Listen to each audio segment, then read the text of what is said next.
5 mai 2025, peuple d'Afrique, recevez nos salutations comme d'habitude. Les Togo, les Togo. Faure Gnassingbé, un bon disciple d'Alassane Dramane Ouattara. Ou de Seki. Non, lui n'a pas connu Félix Houphouët-Boigny en tant que tel. Un bon disciple, un bon enfant d'Omar Bongo qui s'est éternisé au pouvoir. Lui-même fils de Gnassingbé et Adema qui s'est éternisé au pouvoir. Faure Gnassingbé, il est vraiment fort. Très fort, il a 6 juillet à son J. Sa longévité au pouvoir, pour moi, ça n'a jamais été un débat. Sinon, je ne sais pas pourquoi je vais admirer Kadhafi, qui est resté au pouvoir pendant 40 ans. Et ce qui compte pour moi, votre longévité au pouvoir, vous en faites quoi? Est-ce pour le bien-être des populations de votre pays, des populations d'Afrique? Je suis contre la longévité au pouvoir, par exemple, de Paul Biya. Contre la longévité au pouvoir de Yadema lui-même. Contre la longévité au pouvoir d'Alassane Dramane Ouattara. Mais pour la longévité au pouvoir de Kadhafi, pour la longévité au pouvoir de Thomas Sankara, si cela avait été permis, pour la longévité au pouvoir des actuels dirigeants de l'AES, oui. Et pour la longévité au pouvoir, si Lumumba pouvait faire 50 ans au pouvoir, mais où est le problème? Nous saluons au passage les célèbres dirigeants angolais Dos Santos. Nous saluons le général Mathieu Kérékou. Nous saluons tous ces braves hommes qui, de leur longévité au pouvoir, ont laissé leur empreinte, ont fait quelque chose. Si Nyobe de Cameroun, Félix Moumié, pouvait connaître une longévité au pouvoir, on n'allait pas hésiter une seconde. Peuple d'Afrique, c'est de cela qu'il est question. La longévité au pouvoir, et c'est ça le débat. 1 mandat, 2 mandats, 3 mandats, 4 mandats.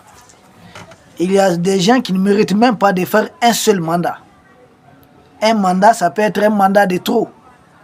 Quelqu'un qui est un traître, qui est prêt à vendre son pays, au nom de quoi lui, il aurait droit à un mandat? À plus forte raison, 2, voire 3, voire 4.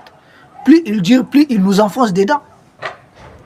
C'est de cela qu'il est question. Plus il dure, plus il nous enfonce dedans. Faure Gnassingbé a fait un jeu de jambes. Il s'est dribblé.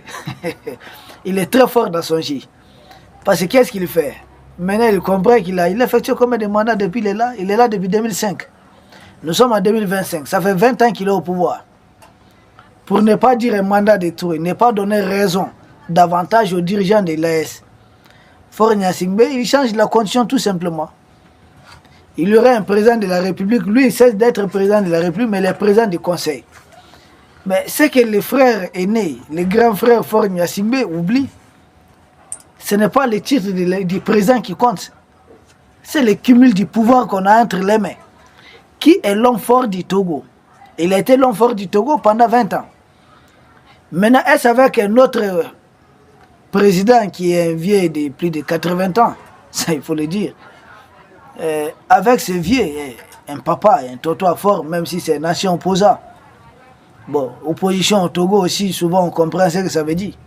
Souvent c'est des oppositions juste le temps d'être appelé par le pouvoir en place et avoir le pouvoir. C'est pourquoi souvent certains opposants à Faure Gnassingbé qui nous appelaient, mais dites quelque chose, vous ne faites rien pour Faure. Je dis, hey, c'est pas avec notre bouche que vous allez avaler votre piment. Hein. C'est quoi cette histoire? Vous faites passer pour des opposants. Demain matin, Faure va vous appeler, vous allez courir. Même oublier vos sandales. Eh bien, c'est quoi? Si Faure est fort et il est très fort, c'est parce que la fameuse opposition togolaise levée, une opposition divisée, une opposition même qui fait les affaires du pouvoir. C'est comme chez Ouattara, vous avez une opposition au service de M. Alassane Dramane Ouattara. Une opposition divisée. Les vrais opposants sont affaiblis par des gens qui infiltrent l'opposition pour tout bloquer. On va où avec ça? Combien de familles anciens opposants du Togo sont devenus des ministres de Faure Gnassingbé? Combien d'opposants qui avaient appelé à des manifestations géantes dans la rue, aujourd'hui sont avec Faure Gnassingbé? Et on veut nous embarquer aussi dans ces jeux. Nous, ce qui compte, c'est le bonheur du peuple togolais. Et c'est à force de donner au peuple togolais ce bonheur, c'est le peuple togolais qui doit trancher. C'est à l'armée togolaise de donner ce bonheur au peuple togolais? Là aussi, on me dit que l'armée, là, l'élite de l'armée, c'est dans les poches de Faure Gnassingbé. Et est-ce le salut du Togo, c'est entre les mains de certains opposants? On me dit que ces opposants sont en attente d'être appelés. Bon, on fait quoi pour le cas du Togo? Ce qui nous appelle là, guidez-nous, aidez-nous dans les commentaires, parce que nous, finalement, on ne comprend pas. C'est quoi l'alternative? Qui est l'alternative? Indiquez-nous avec des preuves à l'appui. D'ici là, je sais que Faure Gnassingbé ne fait pas le bonheur du peuple togolais. Il n'a pas de contre-pouvoir, il n'a aucune excuse pour que le Togo soit là où il est aujourd'hui. Il faut dépasser cela. Son double jeu entre les dirigeants de l'Est et la CEDEAO, est-ce que cela aide le Togo? Point d'interrogation. Tout compte fait, Faure Gnassingbé est parti pour un mandat à vie. Parce que dorénavant, il n'est pas président de la République. Si c'est ça qui pose problème, les titres du président de la République, si c'est ça qui pose problème, il a mis ça de côté. Il a donné ça à un vieux opposant. Lui, il est simplement président du conseil. Mais c'est lui qui a tous les pouvoirs. Mais qu'est-ce qui a changé dans les fonds? Dans la forme, Faure Gnassingbé n'est plus le président du Togo, sur le plan formel. Mais dans le fond, c'est bel et bien lui le président du Togo. Rien n'a changé. Mais si peut-être cela peut consoler certains qui se limitent, et peut-être leur combat c'était d'être simplement président du Togo, pas de libérer le peuple togolais. Sinon, dans le fond, c'est Faure Gnassingbé qui est toujours le président. Et certains opposants n'ont pas participé à l'élaboration de ces plans. La réponse, évidemment, c'est oui. Et certains autour de Faure Gnassingbé sont d'accord avec ça ou bien n'ont pas compris le jeu. Tout le monde a compris le jeu. Les Togolais lambda ont compris le jeu. Alors, il reste à faire quoi? Nous sommes prêts à accompagner tous les combats du peuple togolais. Tous les combats qui visent à la libération du peuple togolais. Parce qu'après tout, nous nous battons pour la libération totale des pays de l'Est. Maintenant, c'est quoi le contenu qu'il faudrait donner à la libération du peuple togolais? Parce que nous, ça nous arrange. Moi, je me souviens que Faure Gnassingbé a négocié l'accord de la libération des 49 mercenaires de M. Ouattara et qu'il y ait un mémorandum d'attente.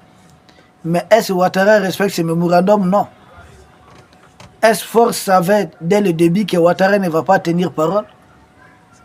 Je n'en doute pas. Est-ce qu'il a participé au complot avec Ouattara? Je n'en doute pas. Pourquoi Faure ne vient plus, il n'est plus fréquent dans les pays de l'Est? Est-ce qu'il a été découvert? Parce que nous, nos militaires ne sont pas pressés. Si vous croyez que vous pouvez les dribbler, vous allez vous dribbler vous-même.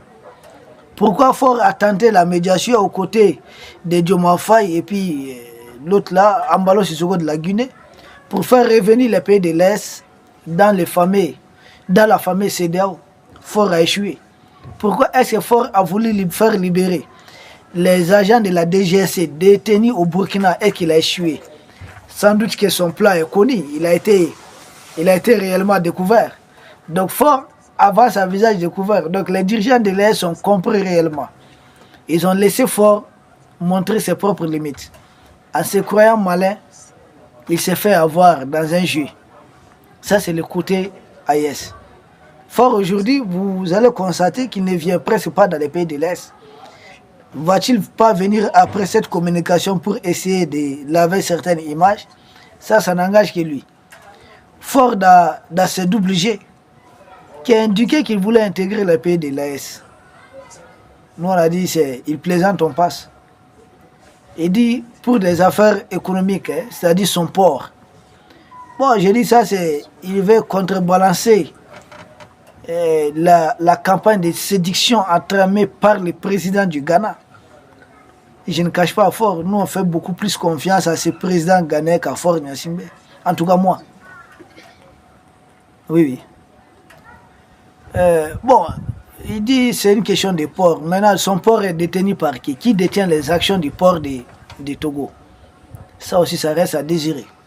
Et ce Faure est prêt à participer à des opérations conjointes avec les pays de l'Est pour qu'on fasse aussi incursion en territoire togolais pour nettoyer des poches terroristes qui sont de ce côté de la frontière. Je ne pense pas beaucoup.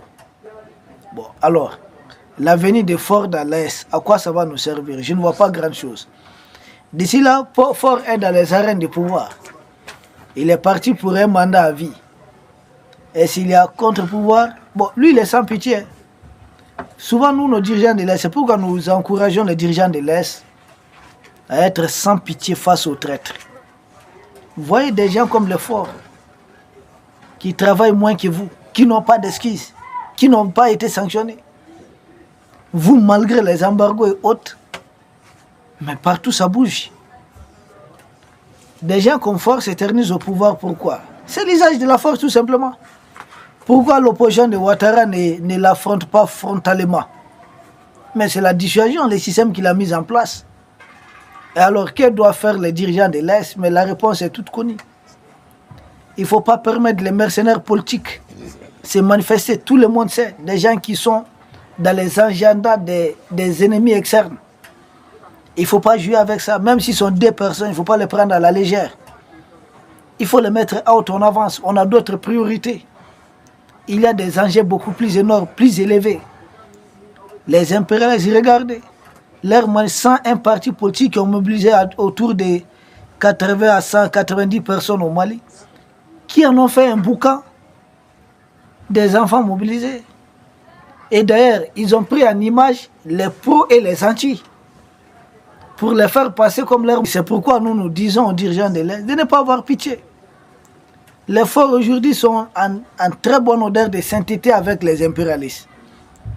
Sont-ils plus légitimes que les dirigeants de l'AS? Non. Pourquoi ils ne sont pas sanctionnés, mais sont les dirigeants de l'AS qui sont sanctionnés? Et ce fort a réellement été élu une seule fois? La réponse évidemment c'est non. Les gens ont mis la forme. C'est pourquoi nous avons tout un dit aux dirigeants de l'AS, mettez la forme. Et c'est ce qui a été fait. Maintenant qu'on a mis la forme, qu'est-ce qu'il faudrait faire? Il faut dissuader les trolls, les bandits envoyés par la junte macronienne. Macron, pour moi, il est dans son registre, il cherche ce qui est bon pour son pays. Ben nous autres, c'est quoi notre registre? Jusqu'à quand nous autres aussi nous pouvons défendre les intérêts de notre pays? C'est ça la vraie question. Nous ne devons pas faire cadeau à ces gens. Il ne faut pas avoir pitié. Vous savez, quand on se bat contre les impérialistes, pourquoi Kadhafi a connu sa longévité? Il a été cohérent jusqu'à la fin de son règne où il est devenu ami avec Sarkozy. Les Russes ont dit, mais tiens bon, on va regarder, on va l'observer. Les Chinois ont dit, on va regarder. C'est pourquoi, au Conseil de sécurité de l'ONU, ils se sont abstenus tout simplement. Parce qu'il était avec Sarkozy. Lui-même, il s'est dénucléarisé. Volontairement. Il n'avait pas de dissuasion. Aujourd'hui, s'ils ont peur de s'attaquer à l'Iran, c'est pourquoi? C'est à cause de la dissuasion nucléaire. Kim Jong-un, il n'est pas plus riche que Kadhafi l'était. Mais pourquoi il n'ose pas s'attaquer à lui? Pourquoi il n'y a même pas un seul rebelle comme ça pour déstabiliser la Corée du Nord? Parce que quand il est arrivé au pouvoir, Kim Jong-un, il a fait des cas d'exemple. On dit son oncle qui était son mentor dans l'armée, qui pouvait retourner l'armée à tout moment. Mais il en a fait un cas d'exemple pour dire c'est moi le vrai patron. Secondo, son demi-frère. Bon, chez eux, les impérialistes, il y a demi-frère. Chez nous, un frère, c'est un frère. Mais comprenez ce que ça veut dire. Qu'on a voulu utiliser contre son pouvoir. Mais il est parti à l'au-delà. Une de ses anciennes copines qui est sortie pour se faire, ah oui, et il sortait avec moi, elle était comme ça. Celle-là, elle est, à jamais on ne l'a plus revue. Le pouvoir, c'est le pouvoir. Nos rois étaient respectés parce qu'ils étaient craints. Mais ils étaient les premiers à mourir pour le peuple. Et les dirigeants de l'Est sont les premiers à souffrir. Ils ont échappé à combien de tentatives de coup d'État? Reste à dissuader. Les pouvoirs n'aiment pas de coépoux. Hein? Non, non, pas de coépoux. Non, non, non, non. Quand on est au pouvoir, on est au pouvoir. Histoire à créer une opposition chez vous. En Occident, il n'y a pas d'opposition. Hein? On ment aux Africains. Il n'y a pas d'opposition. Tous ceux qui sont là-bas là, roulent pour leur système. Vous ne trouverez personne d'entre eux qui va dire arrêtons de voler l'Afrique. Vous ne le trouverez cela jamais. Ça n'a jamais existé et ça n'existera jamais. Donc ils sont tous main dans la main pour continuer le pillage de l'Afrique. Opposition là, c'est opposition seulement pour parvenir au pouvoir, pas pour casser leur système impérialiste. Et jamais. Des Trump et des Biden, vous pensez qu'ils sont impérialistes? Mais ils sont tous pareils. De Biden à qui George Bush, qui est impérialiste, ils sont tous pareils. De George Bush à Bill Clinton, c'est pareil. De Bill Clinton à George Bush père, à Ronald Reagan, c'est la même chose. C'est la même chose. N'hésitez pas, ne doutez de rien. Ils sont pareils, c'est du coq à l'âne. Nous autres là, évitons d'être beaucoup plus vertueux. Vertu c'est bien, mais le pouvoir c'est le pouvoir. Le pouvoir a ses réalités qu'il faudrait intégrer, qu'il faudrait prendre en compte. Peuple d'Afrique, Faure Gnassingbé, c'est vraiment bien d'en parler. Parce qu'on n'a pas manqué une occasion de communiquer, de sensibiliser. Est-ce qu'il y a réellement la démocratie en Afrique subsaharienne? Faure Gnassingbé, selon les normes qu'on a définies de la démocratie, est-ce que Faure Gnassingbé est un démocrate? On va me dire non. Mais ce qu'il a fait, c'est un coup d'État ou bien c'est pas un coup d'État? Que c'est un coup d'État. Continue-t-il de siéger au niveau de la CEDEAO, oui ou non? Il continue de siéger tranquillement. Continue-t-il de siéger au niveau de l'Union africaine, oui ou non? Il continue de siéger tranquillement. Bon, c'est ça. Maintenant, les dirigeants de l'Est, je pense qu'on a presque dit ce qu'on devait dire. On va continuer d'en parler. Chaque jour qui va passer, il y aura toujours des sujets qui vont nous permettre de discuter avec vous, de parler, de discuter avec les peuples qui accompagnent les dirigeants de l'Est, le peuple d'Afrique qui envisage de se libérer. Il n'y a jamais eu de la fameuse démocratie en Afrique subsaharienne, c'est du mensonge. Ça n'existe pas même en fait. Qui est démocrate? Ouattara? C'est lui le démocrate? Qui est démocrate en fait? Je vous dis, on vous fatigue. Peuple d'Afrique, passons à autre chose. Nous appelons les dirigeants de l'Est à se concentrer davantage. Bon, peuple d'Afrique, c'est de cela qu'il est question. Donc, chaque jour, ces gens nous donnent une occasion de les dévisager davantage, de montrer leur vrai visage, qui ils sont. C'est pourquoi je vous ai dit, l'émission que j'anime chaque vendredi chez Gandhi Malien, Parole aux Africains. Si vous venez au Mali, vous voulez vous exprimer, je vous reçois tranquillement sur ces plateaux et vous devez dire ce que vous ressentez. Il faut qu'on parle. J'ai quelqu'un qui a commencé à traduire déjà en anglais. Il y a certains détails, c'est mes vidéos, certains détails qu'on va régler, puis tout sera bon. Il faut continuer ce travail de communication. Je vous invite, communiquons davantage. Communiquons avec nos populations. Montrons-leur ce que vient de faire Faure Gnassingbé. Qui est-il? Comment est-il arrivé au pouvoir? Comment lui-même, son père, est arrivé au pouvoir? Ça fait combien de temps que cette dynastie s'internise au pouvoir au Togo? Pourquoi avoir écarté la dynastie Assad en Syrie, amené les Djoulani, des terroristes, et aujourd'hui on tolère la dynastie et Yadema au pouvoir au Togo? C'est la question qu'il faut poser. Parce que Bachar les refuse, ce que Faure Gnassingbé accepte, c'est pas compliqué. Pourquoi ils ont accepté de pérenniser la dynastie Bongo? Ne vous trompez pas. Brice Oligui Nguema, il est de la famille Bongo. Pourquoi ils acceptent que cette famille s'éternise au pouvoir au détriment du peuple gabonais? Tout simplement parce que le pétrole gabonais coule pour Total. Pour les Français, c'est tout. Pourquoi Denis Sassou Nguesso, qui a fait un premier coup d'État, a sorti de l'assassinat du président Mariam Ngouabi, ce grand révolutionnaire du Congo? Pourquoi il est parti, il est revenu? Pascal Lissouba a été élu. Pourquoi ils ont permis à Denis Sassou Nguesso de faire la guerre à Pascal Lissouba et de l'écarter? Une guerre qui a fait plus de 430 000 morts. Et plus grave, la guerre c'était Brazza et d'autres villes. Hein. Pointe-Nord, par où transite le pétrole, c'était tranquille, hein, calme. Hein. Ah oui, oui, en grande partie, c'était très calme. C'est-à-dire, là où leur pétrole transite, là, il ne doit pas avoir de bruit. Qui n'a pas compris quoi? Tant qu'on est de ça, leurs poulains vont s'éterniser au pouvoir. Ils vont les aider même à formaliser les choses, à prendre d'autres formes.